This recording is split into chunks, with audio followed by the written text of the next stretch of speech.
क्या रहती है रोहित की अपनी cope mechanism to deal with fear, any kind of fear? I think अब बहुत कम डर लगता है, बट इंसान है तो डर तो लगेगा ही हर चीज़ को लेकर। ट्रेनिंग ऐसी रही है काम की वजह से कि वो एक फ्रैक्शन ऑफ सेकंड थोड़ी देर का फियर रहता है। इंसान हूँ, झूठ नहीं बोलूँगा, बट वो ओवरकम बहुत जल्दी कर लेता हूँ। क्योंकि वो हमारा प्रोफेशन ऐसा है या लाइफ ऐसी कि हादसे तो होते रहते हैं। इंडियन पुलिस फोर्स के वक्त मैं एक स्टंट कर रहा था और गाड़ी पलट गई। अगर आप देखेंगे तो ये उंगली टेढ़ी है, ये इंडियन पुलिस फोर्स की देन है। फ्रैक्चर टूट गई थी। हाँ, ये इसके ऊपर से सीधी नहीं है। नहीं है ये, अगर आप देखेंगे तो दूसरे एक्शन में लगा हुआ है। ये पब्लिक को नहीं पता चलता, ये मैं आपको दिखा रहा हूँ। ये जो स्किन है वो यहाँ से निकाला हुआ, ये मेरा पैच है यहाँ पर एक्शन में हुआ है। और उसमें जो स्टिचेस भी आए हुए हैं, तो आपकी इस उंगली में भी है तो? ये भी स्टिचेस है। एक सीक्वेंस में ये पूरा सूज गया था। हाँ, क्या सीक्वेंस था? गाड़ी का ही था तो पूरा। ये इंडियन पुलिस फोर्स हाँ, है? तो नीला हो गया था, तो वो हाथ काटना, इधर से कट करना पड़ा ब्लड निकालने के लिए, तो 4 लीटर ब्लड निकला है। ये अगर आप देखेंगे तो दूसरे सीक्वेंस में टूटा हुआ है। तो अभी क्या डरूंगा मैं? You make it sound so simple, but it's not simple.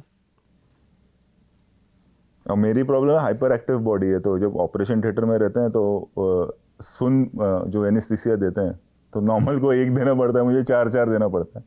Body वो नहीं होती, सुन नहीं होती जल्दी। ये ऊपर भी स्टिचेस हो रखे हैं क्या? ये भी अलग से एक स्टिच है, ये एक स्टिच है। कभी ऐसा हुआ कि फुर्सत में जख्म गिने हो? धुआं गिन लेता हूँ। घर वाले कभी कहते हैं कि खुद क्यों करते हो या कुछ? अब बोलना शुरू कर दिया, अब हो गया, अब बस करो। बट वो हर्ट लॉकर पिक्चर देखी है आपने? जी। कि वो जाएगा ही फील्ड में बंदा, उसकी कॉलिंग ही वही है। वो नहीं कभी खत्म होगा। ये है कि उसका क्रेडिट नहीं मिलता एक्शन का। हिंदुस्तान में एक तबके के लोग हैं जो बहुत पसंद करते हैं, प्यार करते हैं, और एक तबके के लोग हैं जो मजाक उड़ाते हैं।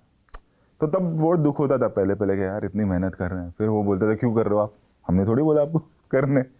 फिर हमने उस पे, मैंने अपने आप को, स्कॉर्पियो उड़ा रहे हैं, गाड़ियाँ उड़ा रहे हैं, ये कोई तरीका? एक्शन क्यों कर रहे हैं? कौन बोलता है ये सब करने के लिए? फिर एक और चिढ़ा थी कि रियल होता है कि ये सब नहीं। पर जब हम लोग क्राउचिंग टाइगर, हिडन ड्रैगन या मैट्रिक्स या MI ये सब देख रहे हैं, तब तो हम बहुत ताली पीटते हैं, साहब क्या कमाल दिखा रहे हैं। वो फॉरेन से है ना, तो उनका ठीक है, हमारा ठीक नहीं है। अब जाके होने लगा है, अब एक्शन हमारा भी उस लेवल पे आने लगा है। हम फंसते हैं बजट में। उनका मार्केट वर्ल्ड मार्केट है, हमारा वर्ल्ड मार्केट कहाँ है?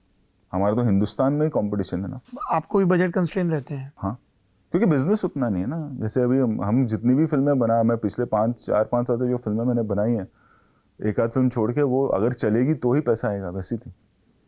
तो बनाने में ही इतना खर्चा आ गया, इतना खर्चा आ जाता है। क्योंकि अभी ये हो गया है कि जो न्यू जनरेशन है उनका जो एक्सपोजर है, वो एक्सपोजर है हॉलीवुड की फिल्मों से, या इवन अगर आप उनके वेब सीरीज़ देखें तो, क्योंकि उनके पास वो बजट है, हमारे पास वो बजट है नहीं, और हमको उनसे कॉम्पीट करना है क्योंकि हमारी ऑडियंस चेंज हो गई, इवॉल्व हो गई है। तो अब हमको भी लाइक हम सभी एक रीस्टार्ट कर रहे हैं। अगर आप देखें तो हम फिर से, और मज़ा भी आ रहा है, चैलेंजिंग है। रिसर्च वर्क ज़्यादा हो गया है, एक्शन पे मेहनत ज़्यादा हो गई है, मेकिंग में मेहनत ज़्यादा हो गई है। क्योंकि नहीं, हम अब तक जो कर रहे थे या कोविड के पहले तक जो कर रहे थे, अब हमारे जो यंगस्टर्स हैं या हमारी जो ऑडियंस है वो इवॉल्व हो गई। पिछले 2 साल में जब घर में बैठ के इतना कंटेंट देख लिया है,